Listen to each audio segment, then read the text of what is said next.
Jeff Nadu. He's the host of Big Man on Basketball, the podcast. It drops tomorrow morning at 9 a.m. Mondays, Wednesdays, Fridays. You can get it wherever you get your podcasts. And Jeff Nadu, Big Man on Campus, joins us now right here on the Sports Bash Boardwalk Honda Hotline. Jeff, it's good to see you, man. Welcome back. And, of course, man, we've got a Super Bowl set, and we're all ready to go. It's our last week of football. So that's actually, it's not the last week of football because I guess we got the Super Bowl. But should we be sad?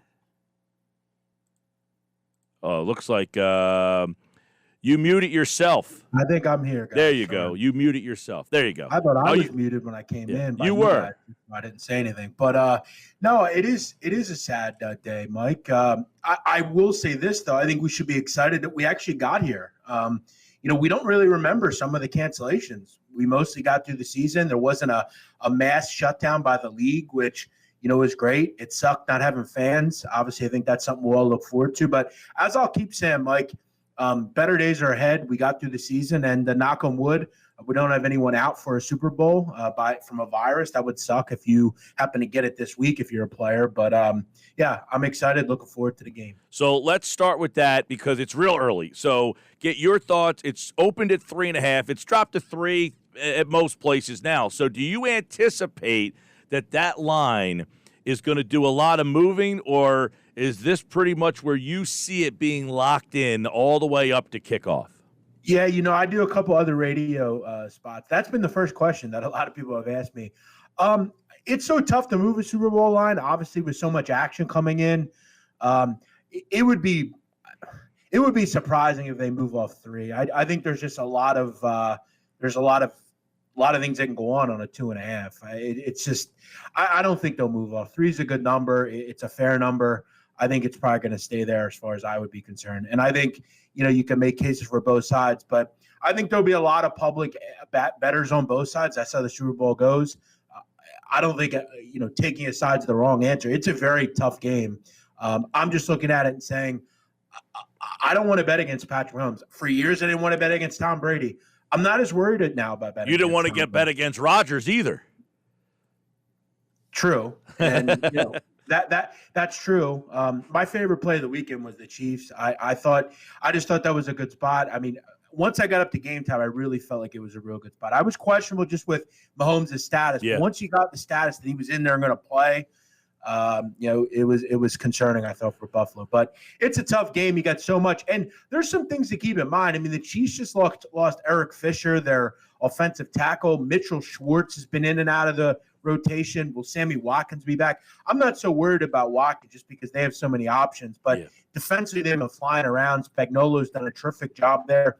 And you just look at really how you draft correctly. And, I hate to always keep going back to this, but this is – you look at their defense, for instance, a guy like L'Jarius Sneed, that was just high-level scouting by the Kansas City Chiefs to pluck him out of Louisiana Tech. He's turned into a hell of a player for them.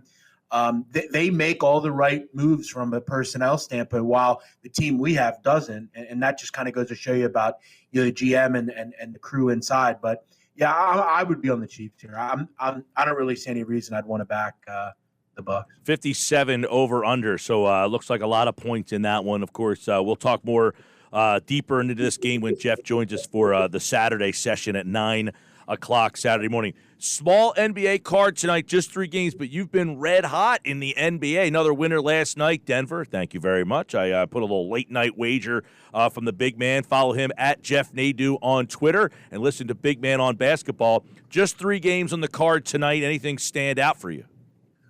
The only one that really kind of stood out was maybe a total with the Wizards-Rockets. I kind of missed the line on this one, so I'm going to probably avoid. Clippers-Hawks, Kawhi Leonard and Paul George, I think, are both out. I will say this. A lot of people have just assumed, it's the Hawks. They're going to score a lot of points. They don't stop anybody. Here's something to keep in mind. This team is about 10 points better defensively than they were last year. Adding a guy like Clint Capella helps considerably. He kind of walls the paint off, if you will.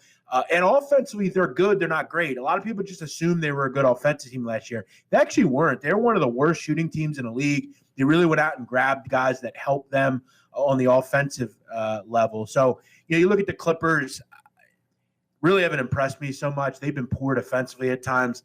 So that one's tough. And then Knicks Jazz, I leaned under, but I'm not playing any of these games. All right. And, of course, last night, good card in college. You guys did a great pod.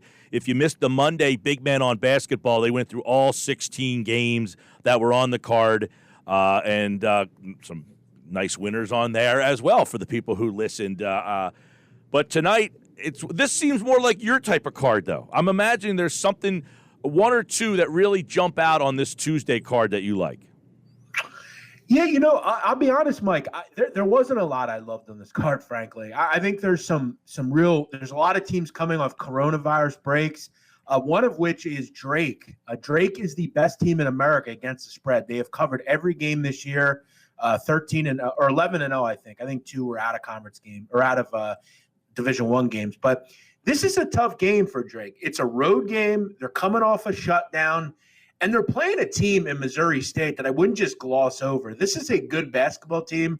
They're well coached under a guy, Dana Ford, did a really good job at Tennessee State. It's come to Missouri State. And Mike, this is one of the better teams in the country against the spread as well. I think they're 8-1 against the number. They've got a really good offense. In fact, they're the second best 2-point offense in America. They have a kid down low, Gage Prim. He's a terrific player. I think this is a really tough spot for Drake coming off of a shutdown. The public bettors love Drake right now. I'll gladly take 3.5 points with a home team that I think can surely win outright. They demolished Drake last year. If you're going to fade Drake, and I don't advise stepping in front of teams that are very good against the number, but Missouri State is pretty damn good against the number as well. And a good basketball team facing a team off a layoff. I'll take Missouri State. I also have to be honest, Mike, I like Richmond. I do a lot of the handicapping I do is based off of press conferences after the game. Richmond does a great job at getting them up on their YouTube page. Chris Mooney, their coach, and one of their best players, talked about just how poor they were defensively on Saturday against LaSalle. LaSalle should not be beating them and putting up 84 points. Richmond has no trouble scoring, Mike, and they're not going to have any trouble scoring tonight. St. Joe's is one of the worst defensive teams in America. Horrible. This Joe's team, you have to wonder if they've quit. And I'll be honest, Mike, one of my colleagues in the business, Donnie Wrights, had mentioned about why the hell did they ever fire Phil Martelli? I mean, one of the worst firings in recent memory in college basketball. Ought to go 1-12 with Billy Lang. St. Joe's right now, I think it's just quit. I think Richmond's defense is much better tonight off a loss. Mike, when you have a team that's 5th most experienced in the nation, generally they take umbrage with bad performances and come out in the next one and really take care of business. It's 12.5, but I'm confident that Richmond, quick turnaround. They've had some practice off their shutdown. I think they get some legs and blow out St. Joe's. All right, Big Man on Campus, Jeff Nadu. The podcast drops tomorrow. By the way, breaking news, the Phillies have signed JT Realmuto, 5 years, $110 million. We'll talk coming up on the other side with Bob Wankel from Crossing Broad on the deal. Jeff is back on Saturday morning at 9 o'clock. He likes Richmond tonight in that Missouri State Drake game as well. So jump in on that. Follow him at Jeff Nadu. See if he adds anything to the card. Jeff, we'll talk to you Saturday morning, man. Thanks, Mike. Thanks, guys. Appreciate it. There's Jeff Nadu. Barstool Sports at Jeff Nadu.